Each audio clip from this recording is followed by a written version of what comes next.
The Jewel Discourse, Ratana Sutta.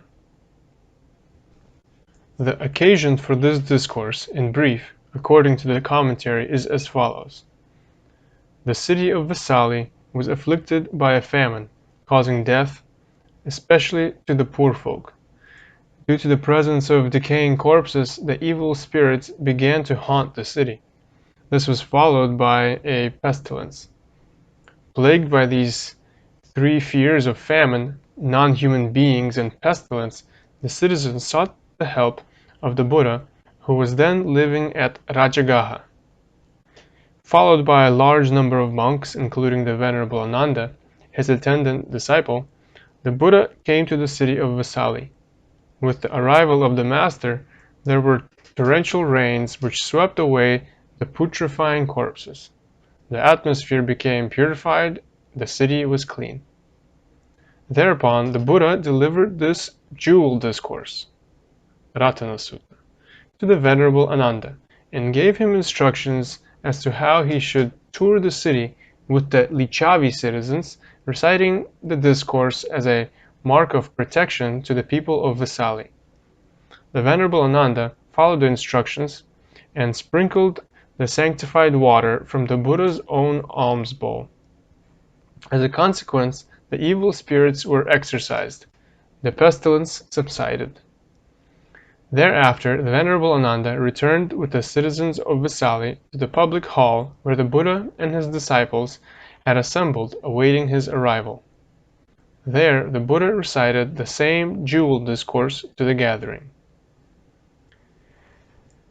Whatever beings, non-humans, are assembled here, terrestrial or celestial, may they all have peace of mind, and may they listen attentively to these words. O beings, listen closely. May you all radiate loving kindness to those human beings who, by day and night, bring offerings to you, offer merit to you. Wherefore, protect them with diligence. Whatever treasure there be either in the world beyond, whatever precious jewel there be in the heavenly worlds, there is not comparable to the Tathagata, the Perfect One. This precious jewel is the Buddha. By this truth may there be happiness. That cessation, that detachment, that deathlessness, Nibbana, supreme, the calm and collected Sakyan sage, the Buddha, had realized. There is not comparable to this Nibbana Dhamma. This precious jewel is the Dhamma. By this truth may there be happiness. The Supreme Buddha extolled a path of purity, the Noble Eightfold Path, calling it the path which unfailingly brings concentration. There is not comparable to this concentration. This precious jewel is the Dhamma. By this truth may there be happiness. The 8 persons extolled by virtuous men constitute 4 pairs. They are the disciples of the Buddha and are worthy of offerings. Gifts given to them yield rich results. This precious jewel is the Sangha. By this truth may there be happiness. With a steadfast mind, and applying themselves well in the dispensation of the Buddha Gautama, free from defilements, they have attained to that which should be attained, arahantship, encountering the deathless. They enjoy the peace of Nibbana freely obtained. This precious jewel is the Sangha. By this truth may there be happiness. As a post deep planted in the earth stands unshaken by the winds from the 4 quarters, so too, I declare, is the righteous man who comprehends with wisdom the noble truths. This precious jewel is the Sangha. By this truth may there be happiness. Those who realized the noble truths well, taught by him who is profound in wisdom, the Buddha, even though they may be exceedingly heedless, they will not take an eighth existence in the realm of sense spheres. This precious jewel is the Sangha. By this truth, may there be happiness. With his gaining of insight, he abandons three states of mind, namely self-illusion, doubt, and indulgence in meaningless rites and rituals, should there be any. He is also freed from the four states of woe, and therefore incapable of committing the six major wrongdoings. This precious jewel is the Sangha. By this truth, may there be happiness.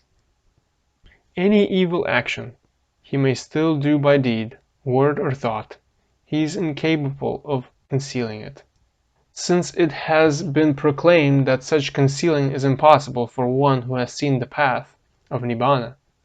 This precious jewel is the Sangha. By this truth, may there be happiness. As the woodland groves, though in the early heat of the summer month, are crowded with blossoming flowers, even so is the sublime Dhamma leading to the calm of Nibbana, which is taught by the Buddha for the highest good. This precious jewel is the Buddha. By this truth, may there be happiness. The peerless, excellent one, the Buddha, the knower of Nibbana, the giver of Nibbana, the bringer of the noble path, taught the excellent Dhamma. This precious jewel is the Buddha. By this truth may there be happiness. Their past karma is spent, their new karma no more arises. Their mind to future becoming is unattached. Their germ of rebirth consciousness has died. They have no more desire for reliving. Those wise men fade out of existence, as the flame of this lamp, which has just faded away. This precious jewel is the Sangha.